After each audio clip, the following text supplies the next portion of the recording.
Bismillahirrahmanirrahim. Assalamualaikum warahmatullahi wabarakatuh.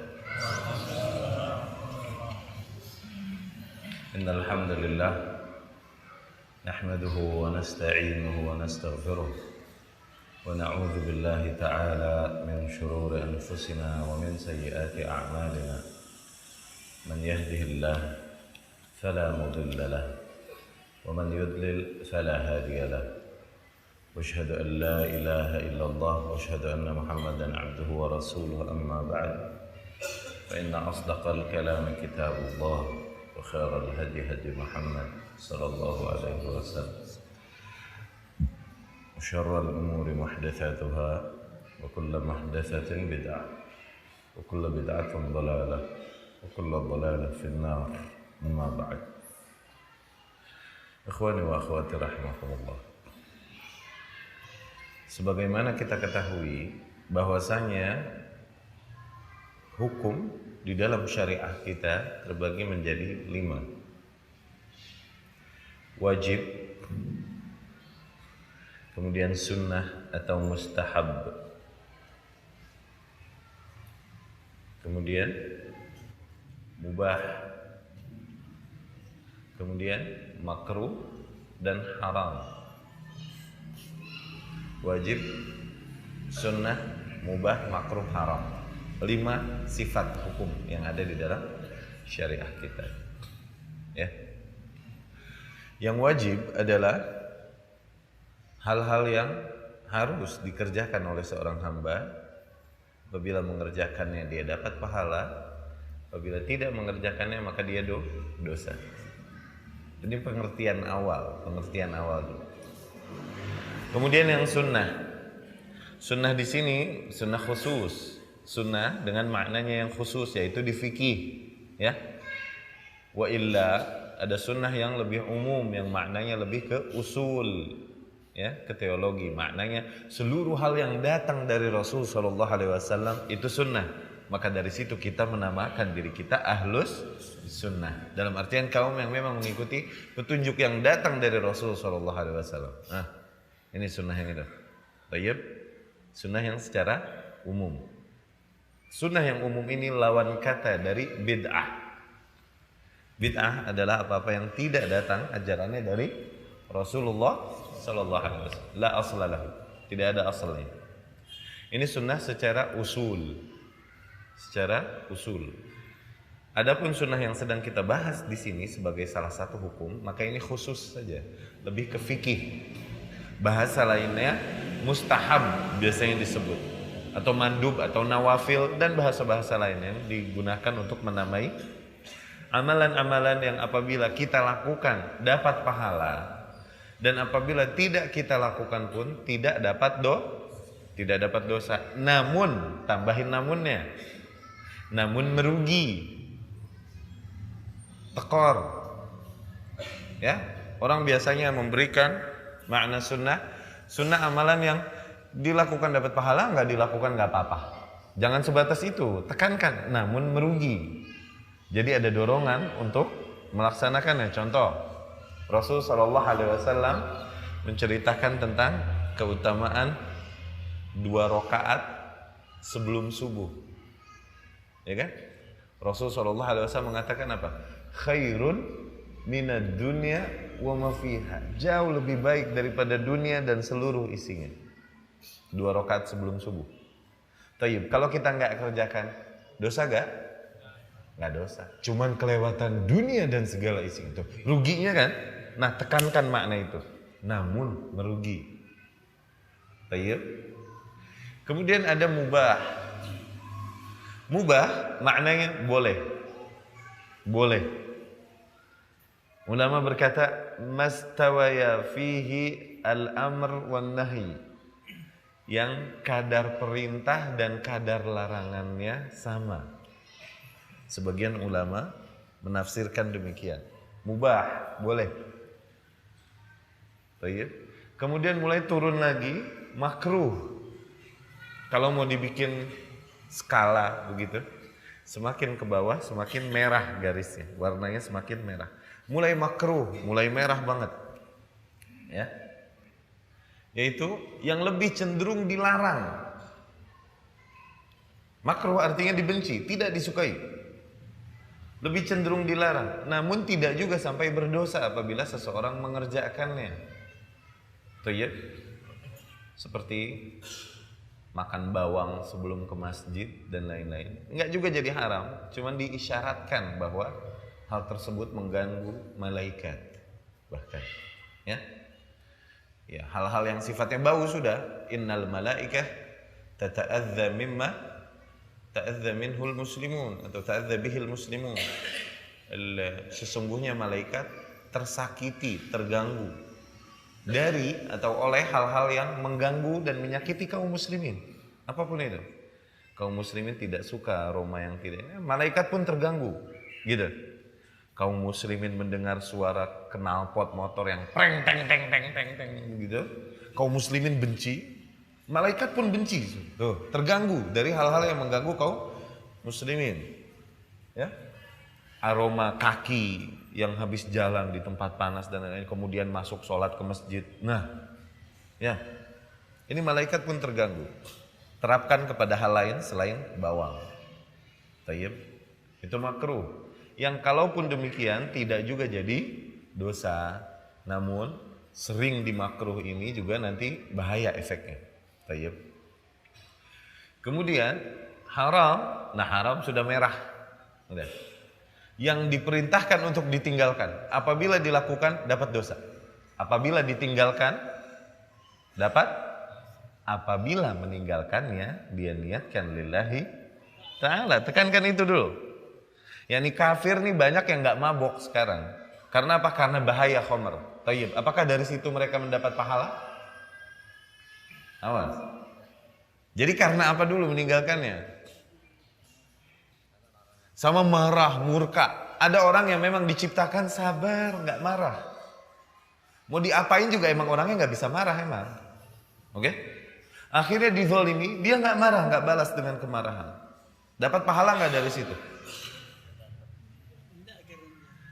Dikarenakan dia tidaklah melakukan itu dengan niat mencari ridha Allah. Tapi kenapa? Karena emang build up begitu udah. Dibikinnya begitu. Maka hal-hal yang mulia niatkan lillahi ta'ala. Jadilah salah satu sebagai salah satu nilai ibadah. Fahami ini. Tayyib. Hal-hal demikian baik untuk difahami oleh seorang muslim, terutama pelajar. Yang dengan ini dia dapat memahami hukum Islam dengan baik, dan seorang pelajar nantinya akan dapat yutabbiq an-nusus tatbiqan sahiha, menerapkan nas-nas, menerapkan hukum, memahami nas-nas yang ada dengan penerapan yang tepat, ya. Tayyib. Sesuatu bisa wajib nih kenapa sih? Maka disebutkanlah kaidahnya oleh ulama. Al-amru yufidul wujub. Perintah ini memberi makna wajib. Apabila datang dari nas Al-Quran atau sunnah, hal yang bersifat perintah dari Rasul SAW, maka pada dasarnya hal tersebut langsung wajib dilakukan. Karena apa? Diperintahkan. Dan kita diperintahkan untuk mentaati Allah dan Rasulnya, akhirnya perintah tersebut jadilah wajib atas kita. Ya, dengan bentuk apapun, misal aqimus shalah, dirikanlah sholat. Perintah bukan tuh? Jadilah sholat wajib. Karena perintah. Ketika datang perintahnya maka wajib. Baik. Wa atuz zakat, tunaikanlah zakat. Maka perintah bukan tuh. Maka dapat kita fahami, oh zakat wajib atas kita. Jadi hal yang wajib itu diambil dari apa yang diisyaratkan perintahnya oleh syariat. Kalaupun seringkali tidak juga perintah tersebut dengan kata perintah. Misalnya kata khabar cuman bermakna perintah. Misalnya, wahai orang-orang yang beriman, ya ayyuhalladzina amanu, kutiba alaikumus syiyam. Tuh. Dituliskan atas kalian untuk berpuasa. Nah, dituliskan ini maknanya diwajibkan. Ya, diwajibkan atas kalian berpuasa. Nggak ada perintah di situ. Cuman memberikan kabar bahwa telah diwajibkan atas kalian berpuasa. Jadi nggak mesti selalu perintah. Artinya hal-hal yang datang penekanannya dari syariah, maka jadilah hal tersebut wajib. Kecuali, baru pakai kecuali. Ada dalil, ditemukan dalil yang memalingkan perintah tersebut dari wajib menjadi misalnya mustahab, sunnah. Sehingga kalaupun nggak dikerjakan nggak dosa. Contoh, ya ayyuhalladzina amanu idza tadayantum bidainin ila ajalin musamma faktubu. Wahai orang-orang yang beriman, apabila kalian berhutang dengan deadline tertentu, maka tulislah. Yakni hutang itu ditulis. Perintah nggak tuh? Perintah dong. Oke, wajib menulis hutang? Wajib nggak menulis hutang? Karena diperintahkan berarti wajib gak? Pada dasarnya wajib tadinya. Namun nanti dilihat dalil-dalil lain. Apakah selalu hutang ditulis?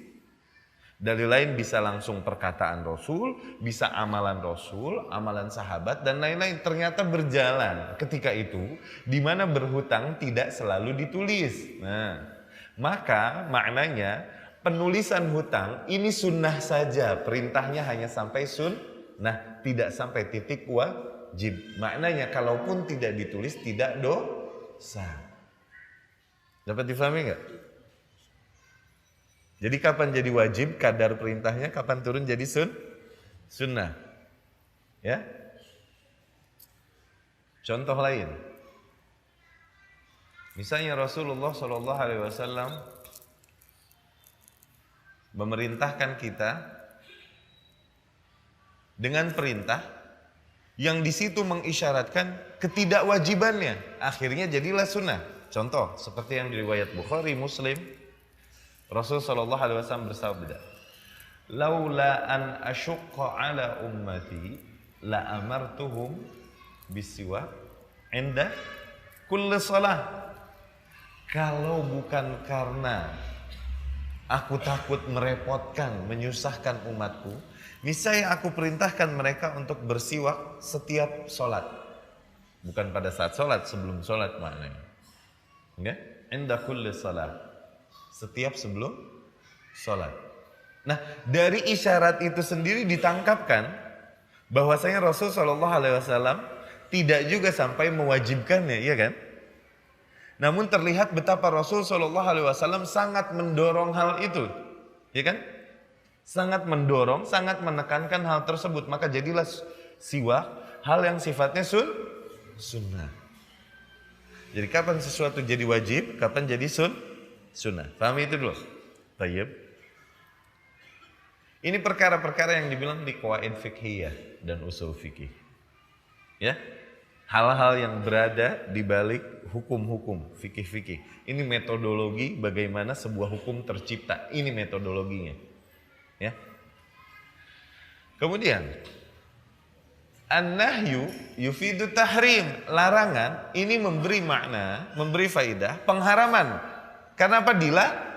Dilarang. Kalau dilarang sama dengan haram. Kecuali, sama kayak tadi, ada dalil lain yang memalingkannya dari keharaman. Menurunkan derajatnya dari keharaman. Menjadi apa? Menjadi makruh aja. Ya? Contoh. Rasul melarang, la yashrabanna ahadukum qa'iman. Janganlah salah seorang di antara kalian minum sambil berdiri. Rasul melarang kan? Misal. Kemudian ketemu di hadis lain, sahih juga, laula akhta, kalau ana enggak salah nih hadis Ummu Sulaim radhiyallahu anha. Kalau ana enggak salah, ala kulli hal hadisnya sahih, periwayatnya aja yang sering kali kita lemah. Oke? Yang kita lemah hafalan kita maksudnya. Ala kulli hal hadis ini menceritakan bahwasanya Nabi SAW datang dan minum dari tempat minum yang terikat. Dia minum sambil berdiri. Satu sisi Nabi melarang, satu sisi Nabi melakukan apa yang dilarangkannya. Maka maknanya larangan yang tadi tidak sampai titik haram. Usahakan aja selalu begini. Tapi kalaupun kepepet harus minum sambil berdiri pun nggak jadi dosa. Paham? Karena ada dalil lain. Jadi tidaklah kita hukumkan minum sambil berdiri haram. Nggak langsung begitu. Ini terlepas dari ikhtilaf ulama. Ada juga yang lebih mengambil nilai yang kenceng bahwasanya haram udah mutlak, nggak boleh sama sekali. Adapun para fuqaha minal muhadditsin, ahli fikih dari golongan muhaddits lebih cenderung mengatakan hal tersebut makruh seperti Imam Nawawi dan lain-lain. Baik, dapat difahami ya? Jadi sekali lagi, larangan memberikan makna dilarang, diharamkan kecuali adanya dalil lain yang memalingkannya dari keharamannya. Ya?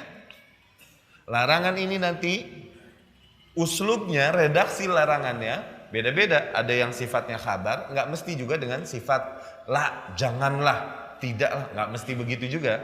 Contoh, misalnya larangan yang bisa kita fahami dari perintah. Larangan yang kita fahami dari perintah. Allah Subhanahu wa taala berfirman, "Ya ayyuhalladzina amanu taqullaha wa dharu ma baqiya minar riba." Wahai orang-orang yang beriman, bertakwalah kalian kepada Allah dan tinggalkanlah riba sedikit apa? Ma baqiya, yakni sekecil apapun. Tinggalkanlah riba sekecil apapun. Perintahkan tuh. Tapi dari perintah ini kita menangkap larangan kan. Oh, ini dilarang riba. Maknanya demikian kan. Dan tidak ada dalil yang memalingkan riba ini. Ya udah, akhirnya riba kita haramkan. Tidak kita katakan oh enggak begitu, riba makruh. Enggak. Kenapa? Tidak ada dalil yang memalingkannya dari pengharamannya. Tayyib. Ketika ada nas-nas yang nanti kita baca di situ ada nilai perintah dari Rasul Shallallahu Alaihi Wasallam, ketahuilah bahwa pada intinya hal tersebut wajib. Ketika ada nas-nas yang di situ ada mengisyaratkan larangan dari Rasul Shallallahu Alaihi Wasallam, ketahuilah bahwasanya pada intinya hal tersebut dilarang atau diharamkan. Contoh lain, Rasul Shallallahu Alaihi Wasallam mensabdakan dalam banyak riwayat dengan berbagai redaksi. Rasul bilang atliku al-liha, arhu al-liha, a'fu al-liha. Biarkan jenggot, panjangkan jenggot. Semua maknanya itu, piara jenggot.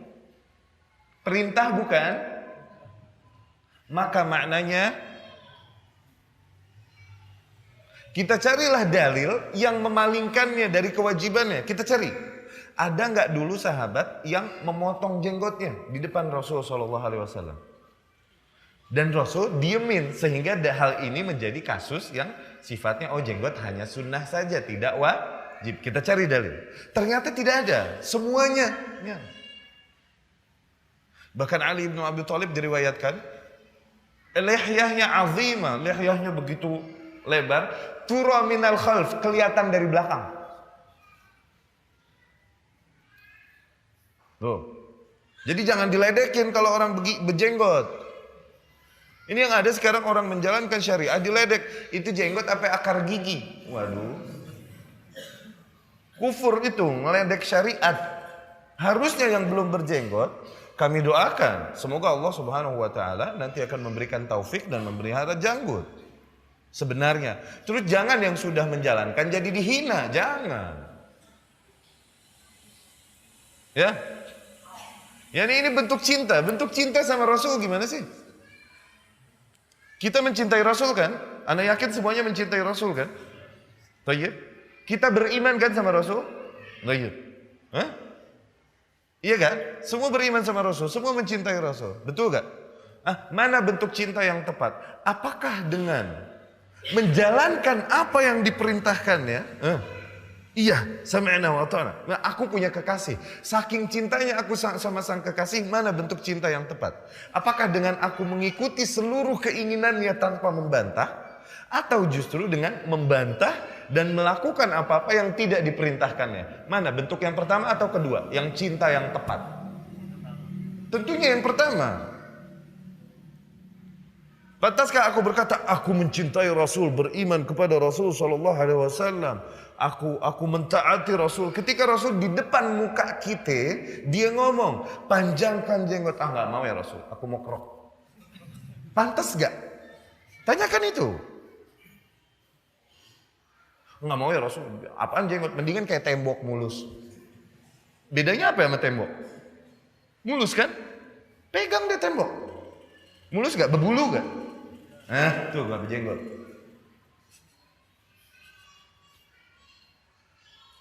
Ustaz sembarangan ngomong. Bukan. Rasul, salahin Rasul kalau berani. Anda cuma menyampaikan.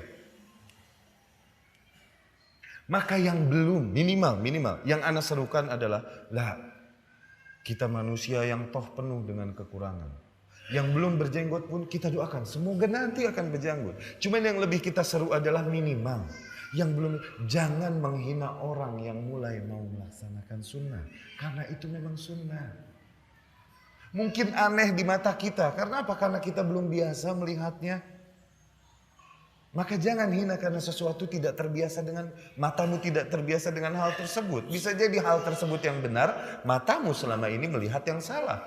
Dari film Hollywood yang jagoan-jagoannya botak mukanya, atau tokoh-tokoh model-model yang emang biasa botak mukanya. Nah, mata kita yang terbiasa melihat yang salah. Ketika melihat yang benar, kita kaget. Nah, jangan dulu salahkan. Karena bisa jadi kau menghina salah satu ajaran Islam. Dan itu kufur. Tayyib, difahami ya? Sekarang al-ibahah, yang di tengah-tengah tadi. Al-ibahah, yakni mubah. Tadi apa ya? Wajib, sunnah, mubah, makruh, haram. Wajib sama sunnah ada perintah. Cuman kalau perintahnya kuat jadi wajib. Perintahnya enggak terlalu kuat, enggak terlalu ditekankan, turun jadi sunnah. Makruh sama haram sama-sama ada larangannya. Enggak? Cuman kalau larangannya kuat jadi haram. Kalau larangannya enteng jadi naik, jadi makruh. Ibahah ini titik netral. Mubah boleh. Ya. Kalau kata Upin Ipin, bolehlah Kak Ros. Gitu.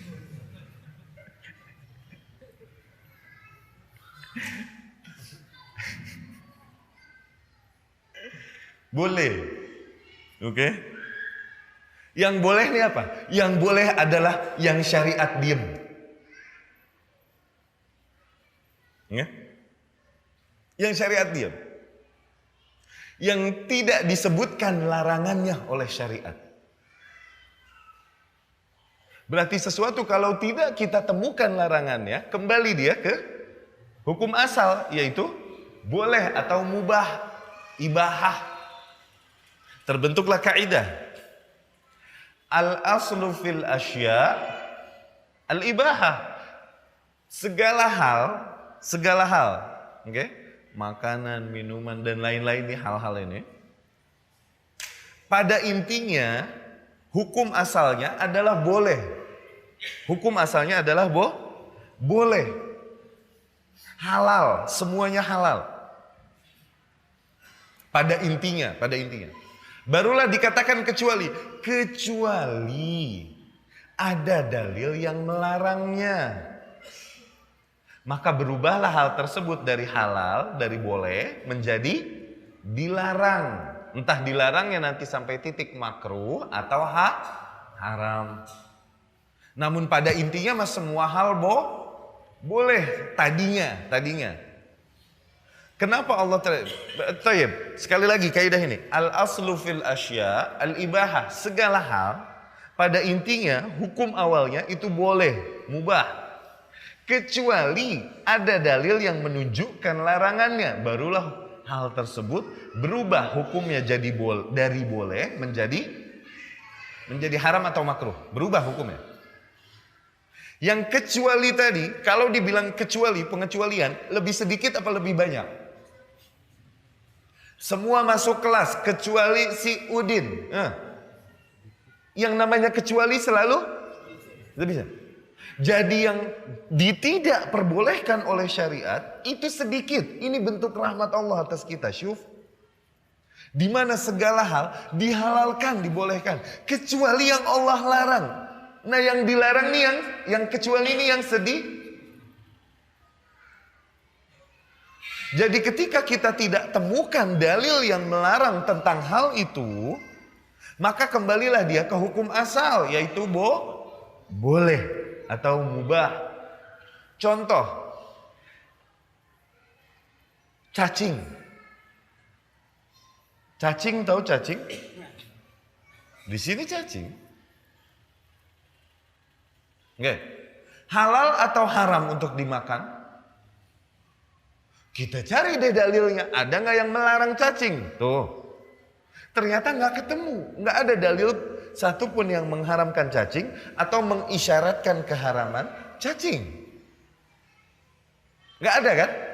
Maka kembali dia ke hukum asal. Hukum asalnya berarti nah, boleh. Apalagi misalnya, mau tanya apapun, ketika kita ingin mengetahui halal atau haramnya sesuatu, lihat dalil pelarangannya. Ada nggak dalil yang melarangnya? Ketika nggak ada dalil yang melarangnya, kembali dia ke hukum asal, menjadi boleh. Namun ketika ada dalil yang melarangnya, berubahlah menjadi terlarang. Entah larangannya sampai sifat haram atau makruh. Contoh, babi. Pada intinya semua hal boleh, mubah. Coba kita pengen tahu babi. Ternyata ditemui hukumnya babi haram. Disebutkan oleh syariah. Oke? Khinzir nih diharamkan. Akhirnya berubahlah hukumnya dari boleh menjadi dilarang. Tuh. Baik.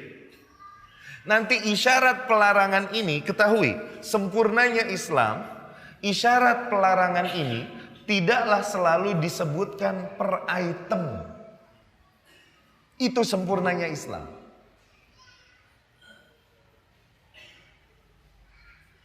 Jadi disebutkan sifatnya saja. Contoh, kita pengen makan kijang. Ya, ketemu hewan, kijang. Pengen makan kijang. Ada nggak dalil yang mengharamkan kijang? Nggak ada. Kembali kijang ke hukum awal, yaitu boleh makan. Kita nangkep belut. Mau makan. Halal apa haram? Cari, ada nggak dalil yang mengharamkan belut? Oh nggak ada. Kembali ke hukum awal. Boleh. Namun tidak selalu setiap hukum disebutkan per item. Ini sempurnanya Islam. Disebutkan sifat yang menyamai nanti. Contoh Rasulullah SAW bersabda, La yahillu lakum kullu dhinabin minas siba'. Tidak halal bagi kalian. Tidak halal maknanya haram. Haram bagi kalian setiap hewan buas yang bertaring. Hewan buas liar dan bertaring atau cakar nab. Oke? Baik. Jadi nggak usahlah Rasul Shallallahu Alaihi Wasallam absen kebun binatang satu-satu. Dari huruf A, ayam halal apa haram? Anjing halal apa haram? Nggak usah ribet. Kalau iya begitu, hadis banyak benar, susah nelitinya. Sempurnanya Islam disebutkan sifat yang akhirnya mengenai semua. Contoh itu tadi, tidak dihalalkan bagi kalian setiap hewan buas yang bertaring. Macan. Macan buas gak? Singa buas gak? Coba deh. Kalau gak percaya. Bertaring, berkuku gak? Maka kena gak dia sifat itu tadi? Rasul nggak pernah bilang al-asadu haramun. Macan itu hukumnya haram. Ribet. Disebutkan aja satu sifat, nanti ngehajar semuanya. Beruang. Bahasa lainnya berduit. Buas gak? Bekuku nggak? Betaring nggak? Cobain aja mampir ke rumahnya kalau nggak percaya. Kena nggak dia hukum itu? Jadi Rasul SAW syariah tidak mesti menyebutkan per item binatang, tapi disebutkanlah sifat. Contoh lain, ya, kullu muskirin khamrun wa kullu khamrin haramun. Setiap hal yang memabukkan maka dia khamr. Setiap khamr haram. Jadi Rasul nggak usah sebutkan karena banyak hal yang tidak ada pada zaman Rasul. Adakah bir pada zaman Rasul? Whisky, vodka, konyek, civas ada di zaman Rasul? Karena tidak ada sebutannya dari Rasul jadi kembali ke hukum asal mubah? Enggak kan? Dilihat ada nggak sifat yang diharamkan? Ternyata ada sifat yang diharamkan, yaitu apa? Setiap hal yang bikin keder, bikin memabukkan, khamar. Setiap khamar haram. Nah, kalaupun Rasul tidak menyebutkan per item itu, Rasul nggak sebutkan kokain, heroin, ganja dan lain-lain. Nggak Rasul sebutkan. Cuman sifat itu, pokoknya bikin mabok, haram. Akhirnya dari situ ulama mengharamkan heroin, kokain, anggur, whisky dan lain-lain. Pada zaman Rasul anggur ada nabidh. Ya pada zaman itu minuman keras begituan doang. Jadi nggak mesti disebutkan per item, per nama bendanya. Sehingga syariah kita lebih apa? Lebih praktis. Inilah salah satu bentuk rahmat Allah atas kita. Di mana kebanyakan hal yang dilarang adalah yang sifatnya pengecualian. Berarti yang dilarang oleh Allah dibandingkan dengan yang dihalalkan begitu banyak, begitu sedikit kan? Yang diharamkan oleh Allah begitu sedikit dibandingkan dengan yang dihalalkan oleh Allah Subhanahu wa ta'ala. Paham ini? Ya? Kemudian haram, fahami, haram ulama bagi dua jenis. Haram ulama bagi dua jenis. Ada haram li dzatih, ada haram li ghairih. Fahami hal ini, konsen. Ini yang kayak gini enak kalau faham nanti. Nanti kita ngelihat hukum enak. Lebih mudah memahami nas, lebih terarahkan. Enggak sporadis main. Dapat hal tuh dilarang, udah pokoknya haram. Enggak begitu. Ya? Yang namanya haram ada dua jenis. Ada haram li dzatih sama haram li ghairih.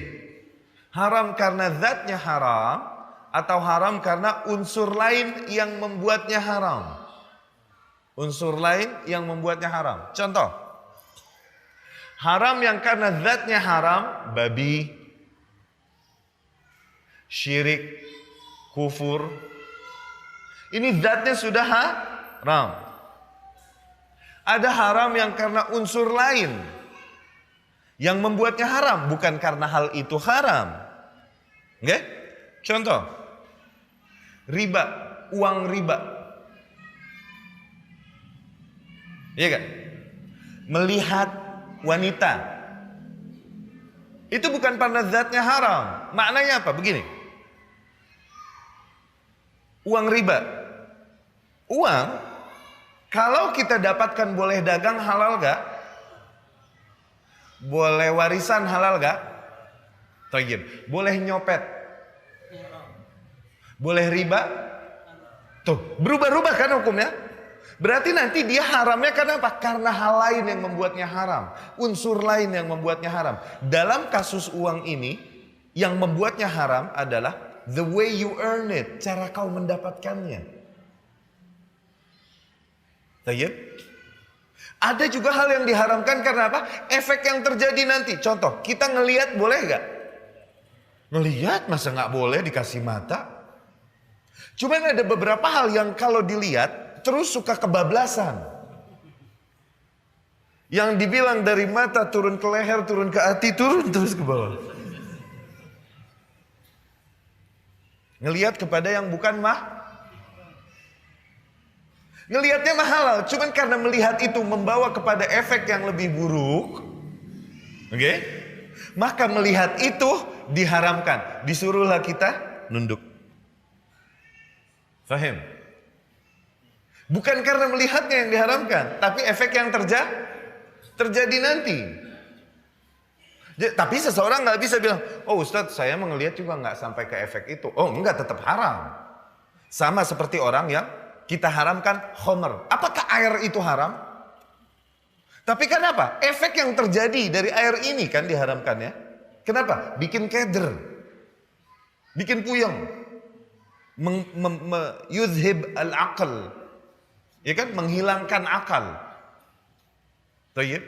Ustadz saya mah minum juga nggak sampai mabok. Saya mah kalau cuma 1 botol doang nggak mabok. Berarti nggak apa-apa. Loh nggak boleh tetap. Sama seperti melihat wanita. Ustadz saya mah ngelihat doang nggak mampir terus ke rumahnya. Enggak. Tetap nggak boleh. Haram. Nggak boleh ngeles di situ tuh nggak boleh. Paham? Tayyib. Adapun babi. Babi ini ente boleh berburu, boleh dikasih, boleh maling punya tetangga, tetap aja hukumnya haram. Karena apa? Zatnya haram, nggak berubah. Zatnya haram. Pahami hal itu? Paham ya? Asyik gak? Materi begini asyik gak? Kemudian, apa-apa yang diharamkan karena unsur lain yang membuatnya haram, berubah hukumnya jadi boleh apabila ada maslahat yang rojih. Ya, andai saja kalian ngaji bawa kertas sama pulpen, harusnya mah Imam Ahmad ibn Hanbal udah tua masih ngejar-ngejar ulama ini itu. Ditanya, ya Imam mau sampai kapan? Balagta ma balag. Kau udah sampai apa yang derajat yang kau sampai? Masihkah ngejar-ngejar ulama dengan tinta dan pena? Sampai kapan?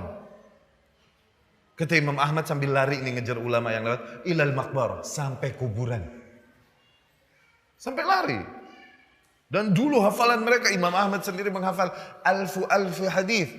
Alfu yakni miliun, 1.000.000 hadis. Bukan hanya hadis dan athar, tapi sanad dan matannya dia hafal. Ini dia nih. Namun para penuntut ilmu sekarang sudah jauh lebih pintar dan lebih sakti daripada Imam Ahmad. Nggak usah pegang apa-apa dia bakalan hafal.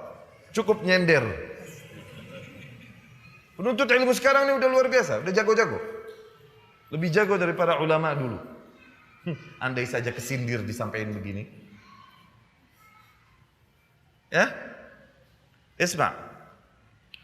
Ma yuhramu li ghairihi yubahu indal maslahah ar-rajihah.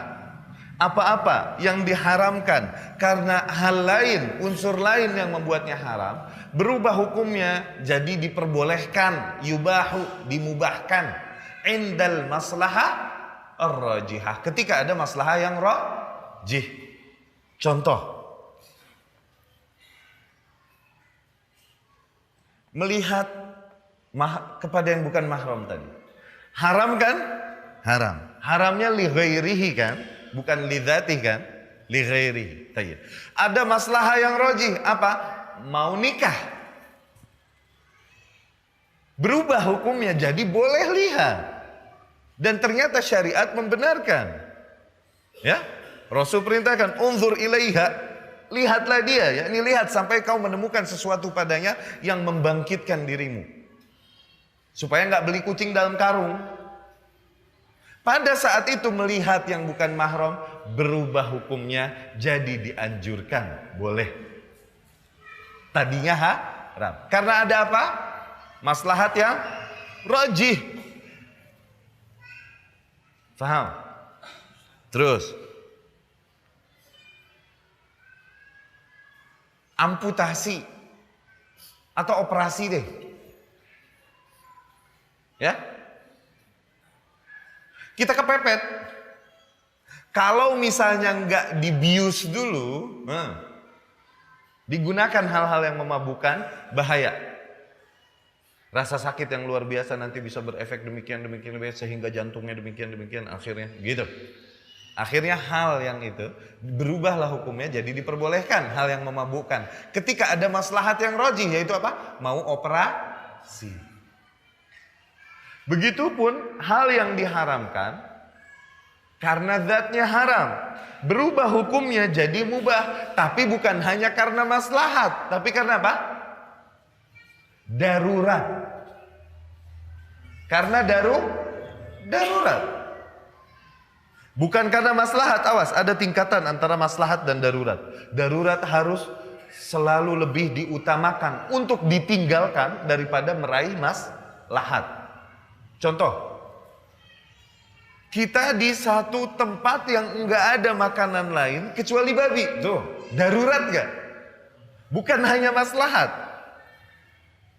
Misal, negeri kita dapat untung besar kalau misalnya kita membudidayakan ternak babi. Loh, akhirnya berubahkah ketika itu hukum babi menjadi halal karena ada maslahat bagi negara? Tidak berubah. Karena apa? Hanya ngomongin maslahat. Tetap haram babi dan gak boleh melihara babi. Tapi ketika darurat kondisinya seperti gak ada makanan lain kecuali babi nih, maka ketika itu hukum babi pun berubah. Karena apa? Darurat. Awas, fahami kapan lihat maslahat, kapan lihat darurat. Darurat harus lebih diutamakan untuk ditinggalkan daripada mengambil maslahat. Dar'ul mafasid muqaddamun ala jalbil masalih. Nggak ada makanan lain kecuali babi. Darurat gak? Tayyib, mau nggak mau, akhirnya kita makanlah babi ini. Karena kondisi yang darurat. Mau ditembak, mau dibunuh. Mati kau atau kufur dari agamanya Muhammad sallallahu alaihi wasallam. Darurat gak? Akhirnya pada saat ini berubahlah kekufuran ketika itu. Mengucapkan kalimat kufur itu kan haram. Mengucapkan kalimat kufur itu haram. Ketika itu berubah hukumnya menjadi boleh. Ucapkan kalimat kufur nggak apa-apa. Seperti kasusnya siapa ya? Sahabat. Siapa? Hah? Ammar bin Yasir. Barakallahu fiik. Alu Yasir, keluarganya Yasir. Yasir, istrinya Sumayyah sama anaknya Ammar. Disiksa oleh kaum Quraisy, Abu Lahab, Abu Jahal, and the gang. Dipaksa untuk kufur dari agamanya Muhammad. Namun mereka nggak mau. Ammar melihat istrinya meninggal, ditusuk belakangnya, duburnya oleh tombak. Karena beriman, karena pertahankan imannya, akidahnya. Lihat ujian yang menimpa orang dulu, supaya kita kuat sekarang. Aduh, baru dicibir, baru diledek, dulu ditusuk. Gara-gara akidahnya, gara-gara manhajnya. Sekarang kau baru diledek, sabar. Baru di demo, sabar. Ya, Sumayyah meninggal bertahan di atas akidahnya. Suaminya pun demikian Yasir. Ammar memilih jalan lain, dia mengambil rukhsah keringanan. Dia sebutkan kalimat kufur sehingga dia bebas. Kemudian dia lari kepada Rasul SAW mengadukan apa yang terjadi. Rasul juga berkata, isbiru ya ala Yasir inna mau'idakumul jannah. Sabarlah wahai keluarga Yasir. Ya, sesungguhnya kalian dijanjikan surga. Nah, Ammar mengambil rukhsah, dia mengatakan kata-kata kufur dan lari kepada Rasul SAW. Diceritakan apa yang terjadi kepada Rasul. Kemudian Ammar bertanya, ya Rasulullah, aku gimana? Rasul berkata, kaifa tajidu qalbak? Bagaimana kau temukan hatimu? Yani apakah kau meridhoi kekufuran yang kau ucapkan itu? Nah, Ammar berkata, qalbi mutmainnun bil iman. Hatiku tetap kuat dengan keimanannya. Rasul bilang apa? Fa in adu fa'ud. Nanti kalau mereka gituin engkau lagi, ulangi lagi kalimat kufur itu. Fa in adu fa'ud. Maka dari situ yang diharamkan untuk zatnya ketika kondisi darurat pun akhirnya diperbolehkan tanpa mengiringi keridhaan hati. Sama, nggak ada makanan lain kecuali babi, makan. Bukan berarti hati kita mengatakan babi ini halal. Enggak. Awas, nggak begitu. Tetap mengatakan keharamannya. Ya. Pahami jadi? Apa-apa yang diharamkan karena unsur lain yang membuatnya haram, diperbolehkan. Dikarenakan apa? Dikarenakan ada maslahat yang rajih. Adapun apa-apa yang diharamkan karena zatnya yang haram, baru berubah hukumnya jadi boleh ketika darurat, bukan ketika ada maslahat. Seperti misalnya, negara kita, misal kaum kita nih, atau per individu lah, anak dapat maslahat, dapat untung kalau aku ikutan acara-acara kafir seperti Natal dan lain-lain. Kalau aku ikut, ada maslahat di situ. Apa? Bisnisku lancar, aku dapat untung. Maslahat apa darurat tuh? Maslahat. Apakah ketika itu boleh? Enggak boleh tetap. Karena hanya maslahat. Namun keduanya tadi yang merubah hukum tadi, kasusnya, berubah hukum itu namun tetap dengan syarat yang enggak boleh lepas. Syarat-syaratnya banyak, diantaranya tahakkuk, benar-benar terbukti, benar-benar bukan was-was, bukan bayangan. Bahwa maslahat ini emang benar ada ketika dari maslahat.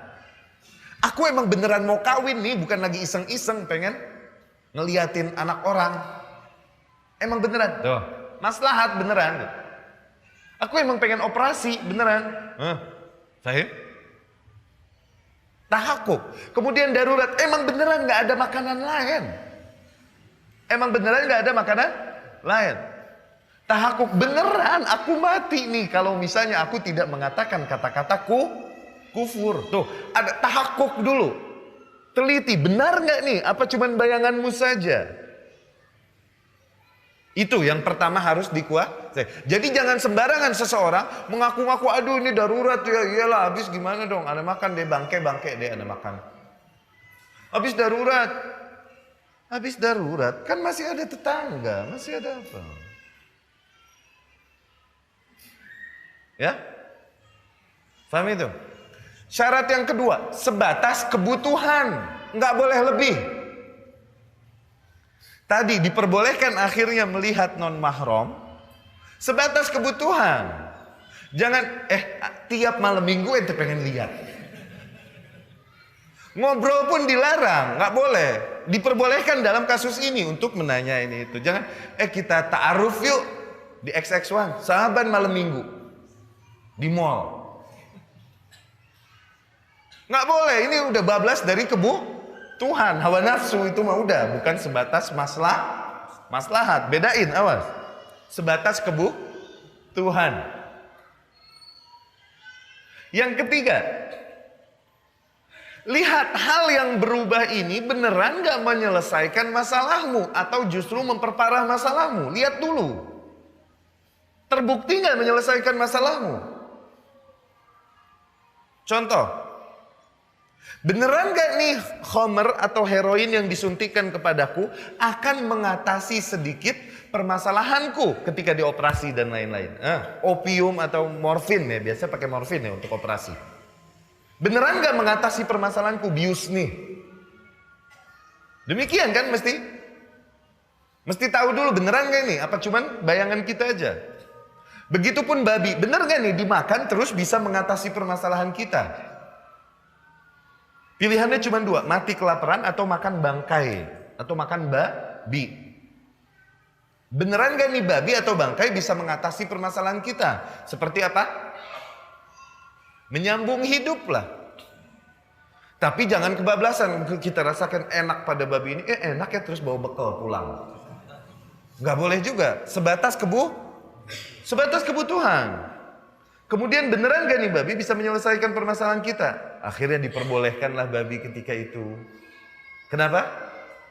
Karena memang babi dapat mengganjal perut bagaimanapun. Kalaupun ada doror, kalaupun ada bahaya pada dagingnya, namun bahaya ini lebih rendah daripada bahaya mesti mati. Diperbolehkanlah akhirnya hal demikian.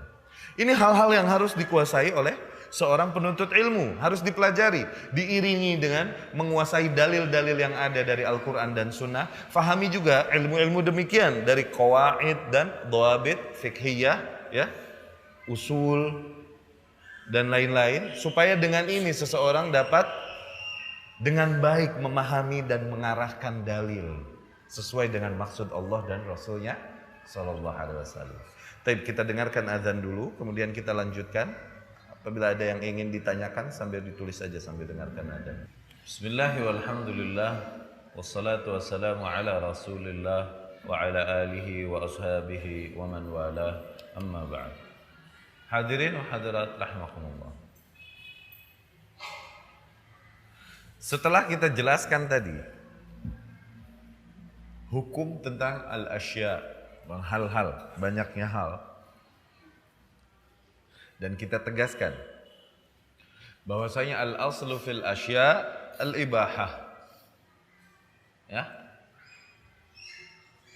hal-hal yang ada ini pada dasarnya hukumnya adalah mubah, boleh, kecuali yang ada dalil pelarangannya, barulah dia berubah hukumnya menjadi terlarang, entah jadi haram atau makruh.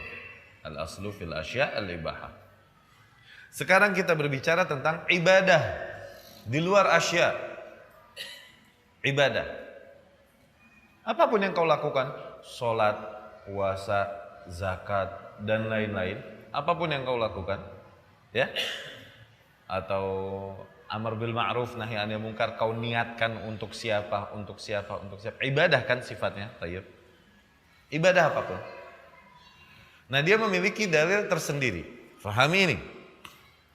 Al-aslu fil asya, al-aslu fil ibadah, hukum asal, hukum dasarnya, ya, dari seluruh ibadah tadinya hukumnya adalah al-hadhr, dilarang, al-man'u, dilarang, nggak boleh, dosa. Atau kalau mau pakai bahasa tadi al-haram, at-tahrim, diharamkan ibadah tuh pada dasarnya. Kecuali yang ada dalil, nah, kecuali adanya dalil yang menunjukkan kepada ibadah tersebut, yang mensyariatkan, menunjukkan kemasyru'an ibadah tersebut, barulah ibadah tersebut bisa dilakukan, entah tahapnya diwajib ataupun disunnah. Sekali lagi, tadi al-asya hukum dasarnya adalah halal. Al-asya, hal-hal, banyaknya hukum dasarnya adalah halal, mubah. Kecuali ada dalil yang mengharamkan, barulah yang ada dalilnya itu berubah menjadi haram atau menjadi makruh, menjadi terlarang. Ini al-asya. Adapun ngomongin ibadah, al-aslu fiha, hukum dasarnya itu apa? Al-man'u, dilarang, atau at-tahrim, katakan biar mudah difahami, diharamkan. Jadi intinya kita sholat dosa, kita puasa dosa, kita ngaji dosa, zikir dosa, udah. Hukum dasarnya tuh untuk ibadah. Kecuali yang ada dalilnya. Kecuali ada dalil yang menunjukkan kepada ibadah tersebut. Barulah hukum ibadah itu tadinya tidak boleh menjadi disyariatkan. Entah disyariatkannya dalam bentuk wajib atau sunnah. Jadi sholat nih haram, dosa orang sholat. Ternyata ada dalil yang mensyariatkan sholat. Allah bilang, aqimus shalah, dirikanlah. Maka disyariatkanlah sholat. Puasa nih haram, kita puasa nih dosa. Ibadah pokoknya haram, puasa haram.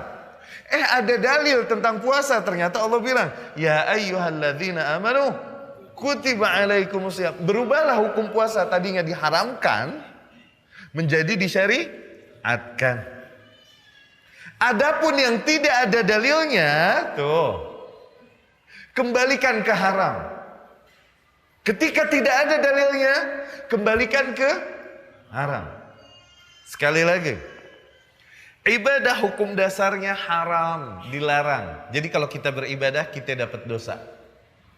Kecuali yang ada dalil yang menunjukkannya. Kecuali adanya dalil yang menunjukkan bentuk ibadah itu. Mensyariatkan bentuk ibadah itu. Barulah ibadah itu berubah hukumnya. Tadinya dilarang menjadi disyariatkan. Entah wajib atau haram. Ketika tidak ada dalil maka berarti kembali ke hukum asal. Jangan dilakukan. Haram.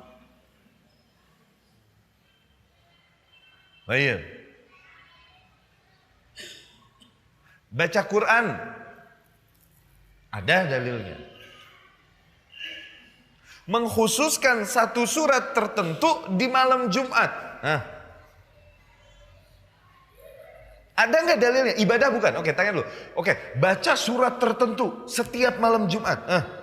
Ibadah bukan tuh? Ibadah. Oke. Ada nggak dalilnya yang menunjukkan itu? Tidak ada. Berarti kembali ke hukum asal. Jangan dilakukan. Haram untuk kau lakukan. Baik. Bacain Quran di kuburan. Iya kan, bangsa yang ada meninggal ini kan bayar orang, bacain deh. Begitu kan? Ibadah nggak tuh? Baca Quran, masa nggak ibadah? Baca Quran ibadah nggak? Ibadah mah ibadah. Oke, toyib. Ada nggak dalil baca Quran di kuburan? Sengaja baca Quran khusus di kuburan, apalagi sampai sekian malam. Ada nggak dalilnya? Maka kembali ke hukum asal. Berarti dengan ini kita memahami syariah dengan baik, dengan menguasai kaidah ini. Ya, untuk para penuntut ilmu kami anjurkan baca usul fikih, qawaid fiqhiyah, terutama yang datang dari Syekh Abdurrahman Sa'di atau Syekh Muhammad bin Saleh Al-Utsaimin.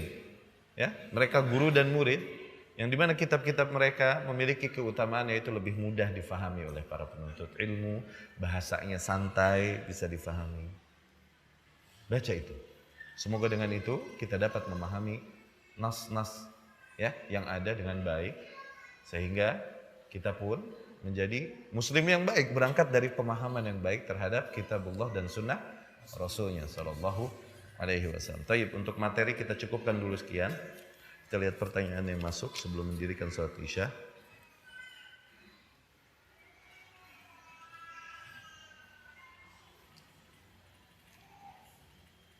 Kalau misalnya mengucapkan kalimat kufur seperti tadi yang sedang diancam tapi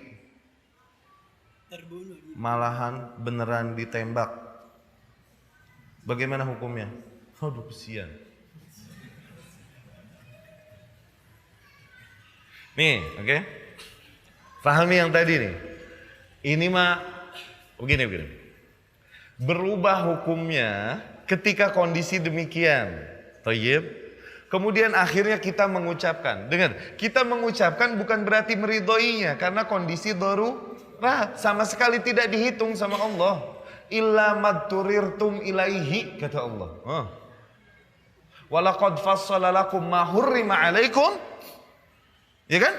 Sungguh telah dispesifikkan oleh Allah, telah dijelaskan bagi kalian apa-apa yang diharamkan atas kalian. Illa madturirtum ilaihi, kecuali apa-apa yang kalian kepepet, darurat. Ketika kita mengucapkan itu sama sekali nggak dosa.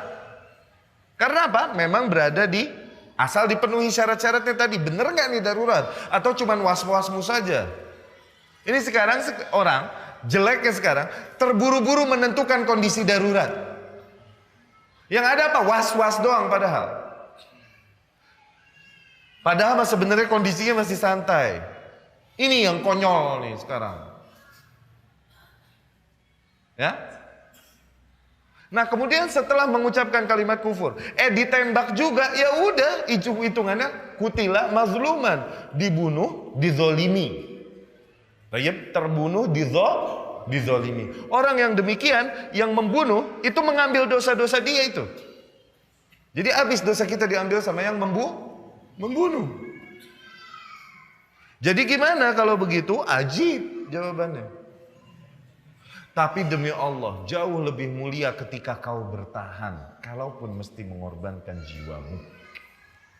Itulah yang terjadi pada Imam Ahmad bin Hambal. Ketika ulama-ulama yang lain dipaksa oleh pemerintahan yang ada untuk mengucapkan bahwasanya Al-Quran adalah makhluk, darurat, akhirnya Yahya bin Ma'in bahkan, orang yang terkenal tajam, lidahnya menjarah orang, dia ahli jarah wa ta'dil.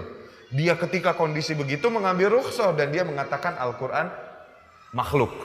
Menyelamatkan dirinya karena memang ada darurat, kalau enggak disiksa benar, dipenjara, digebukin, bahkan mati. Emang darurat, mengambil rukhsah lah mereka, mengambil keringanan. Yahya bin Ma'in, Ali ibnul Madini, rahimahumullah, dan ulama pada zaman itu. Tapi Imam bin Ahmad bin Hambal, Muhammad bin Nuh, tidak. Dia bertahan tetap mengatakan Al-Quran kalamullah. Kalaupun harus terjadi padanya apa yang terjadi sebagaimana diriwayatkan sampai sekarang. Selesai dari mihnah, lihat siapa yang Allah angkat zikruh. Imam Ahmad yang jadi imam ahlus sunnah. Tadinya dia imam di hadis, kemudian jadi imam di fikih juga. Setelah fitnah, dia jadi imam ahlus sunnah. Al-imam al-mubajjal Ahmad ibnu Hambal. Baik, dua-duanya boleh. Mau ngambil keringanan boleh, mau ngambil nekat boleh. Tapi lebih mulia bagaimanapun ketika bertahan dan kita mati di atas akidah. Wallahu a'lam, tidak ada yang tahu kekuatan iman seseorang ketika ditimpakan ujian atasnya. Semoga Allah tidak menguji kita dengan hal-hal yang kita tak mampu menghadapinya. Ya, namun menurut teorinya memang demikian. Ini teorinya.